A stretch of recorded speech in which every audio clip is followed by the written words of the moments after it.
ఓం నమో శ్రీ లక్ష్మీ వెంకటేశ్వర శ్రీ మహాగణాధిపతియే నమః.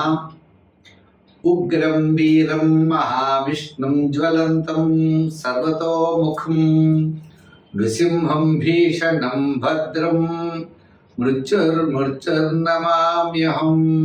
ప్రేక్షకుల నమస్కారాలు తెలియజేస్తూ మనం ఈ మాసం అంటే జూన్ నెల రాశులకి ఎలా ఉంటుందనేటువంటి విషయాన్ని స్పష్టంగా తెలుసుకుందాం.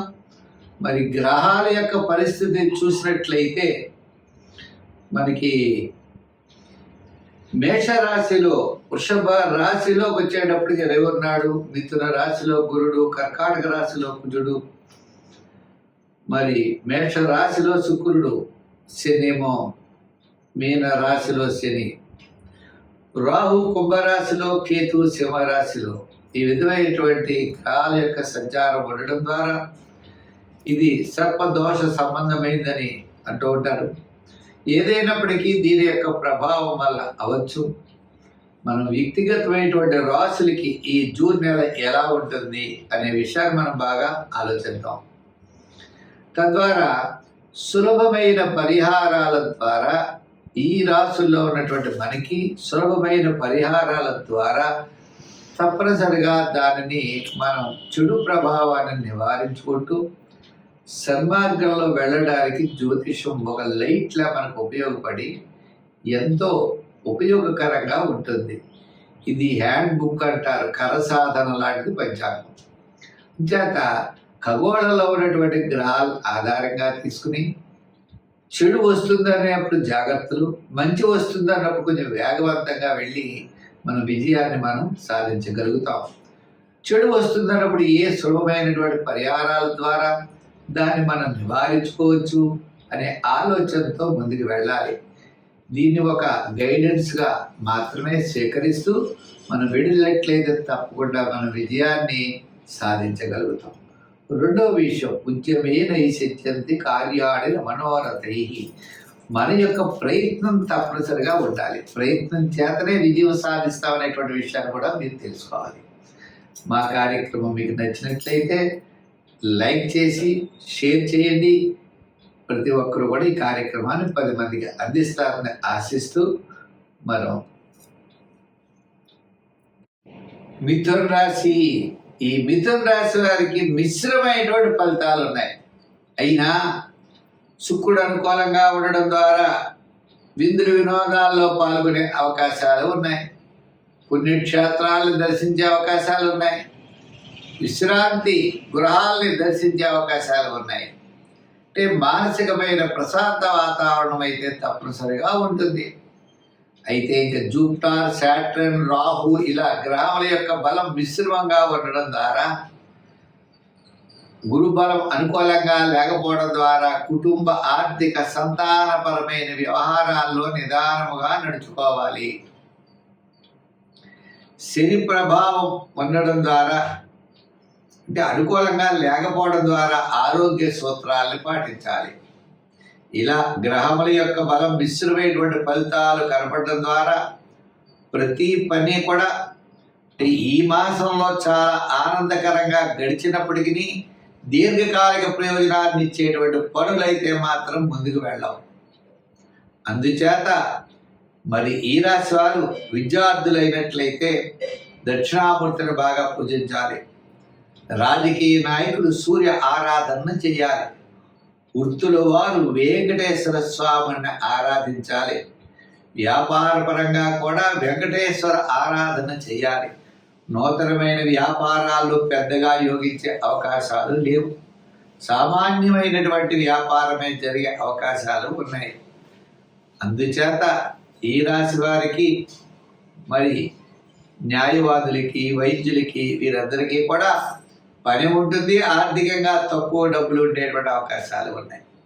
ఇంకా ఐటీ రంగం వారికి, షేర్స్కి, చిన్న చిన్న వృత్తుల వారికి కాస్త పూర్వార్థం కంటే తరువాత భాగంలో కాస్త అనుకూలమైన వాతావరణం ఉన్నది.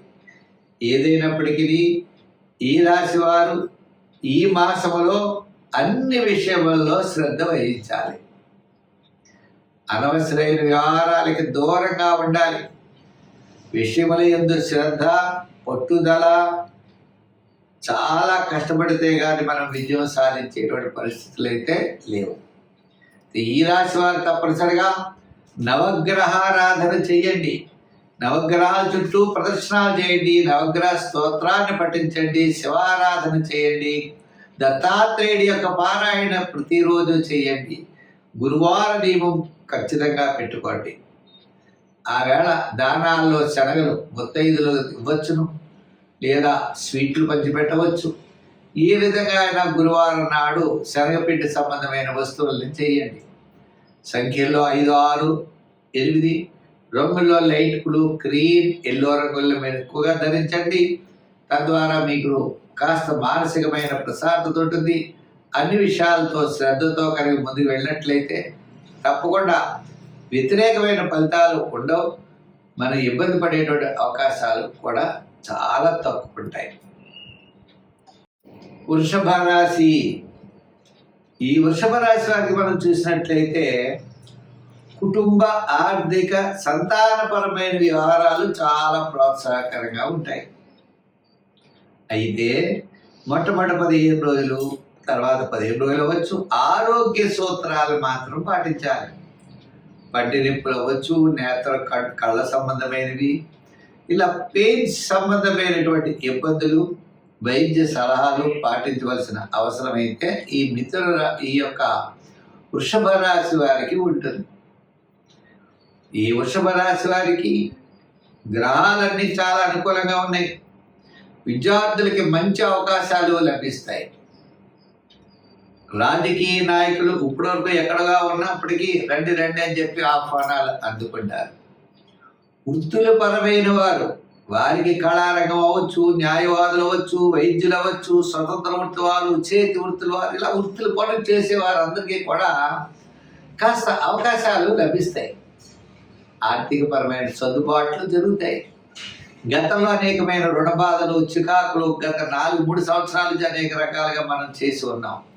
వాటిల్లో ఒక్కొక్క విషయం ఒక్కొక్కటి క్రమేపీ ఈ 1 ఇయర్లో, అంటే ఈ వేళే జరగదని అనుకోకండి, ఈ 1 ఇయర్లో క్రమేపీ అనుకూలమైన వాతావరణం ఉంటుంది. ఈ జూన్ నెలలో చాలా మట్టుకి ఒక ప్రణాళిక అనేది సిద్ధం చేసుకుంటారు. అంతేకాకుండా వ్యాపారపరమైన ఆర్థిక లావాదేవీలు కూడా చాలా చక్కగా ఉంటాయి. నూతనమైన వ్యాపార ప్రయత్నాల్లో ముందుకు దూసుకుని వెళ్ళగలుగుతారు. ఆర్థిక ప్రోత్సాహం, గతంలో ఉన్న కోర్టు వ్యవహారాలు, రుణ బాధలు, అదేవిధంగా మనం బ్యాంకు రుణాలు మొదలైనటువంటి ఏవైతే ఉన్నాయో వాటిలో మీకు చక్కని క్లారిటీ వస్తుంది. ఇటు IT sector, real estate business, shares, చిన్న ఆర్థిక లావాదేవీలు, సంచార వ్యాపారస్తులు, వీళ్ళందరికీ కూడా చాలా ప్రోత్సాహకరంగా ఉంటుంది. నూతనమైన వ్యాపారం చేయాలి, వాటికి పెట్టుబడులు పెట్టాలి అంటే మీ బంధువర్గ మిత్రులు మీకు సహాయ సహకారాలు తప్పనిసరిగా అందిస్తారు. ఇటువంటి పరిస్థితుల్లో మనం ఇంకా బాగుండాలి అంటే ఏం చేయాలంటే సూర్య భగవానుడిని బాగా పూజించాలి. అంచేత ఆయన జన్మంలోనూ తదుపరి ద్వితీయంలోనూ ఉన్నారు. దానాల్లో గోధుమలు దానం చేయాలి. స్తోత్రాల్లో సూర్య ఆరాధన అంటే మీకు ఆదిత్య హృదయాన్ని పఠించాలి. రోజు ఉదయమే సూర్యోదయాత్పూర్వం లేచి తప్పనిసరిగా సూర్య భగవానుడికి ఎదురుగా నిలబడి ఆయన యొక్క స్తోత్రాన్ని మనం పఠించాలి. సంఖ్యల్లో 5, 6 రంగుల్లో తెలుపు, అలాగనే గ్రీన్, లైట్ బ్లూ కలర్స్ వాడండి. సూర్య ఆరాధన బాగా చేయండి. ఆత్మస్థైర్యంతో పాటు అన్నింటి విజయాన్ని మీరు సాధించగలుగుతారు.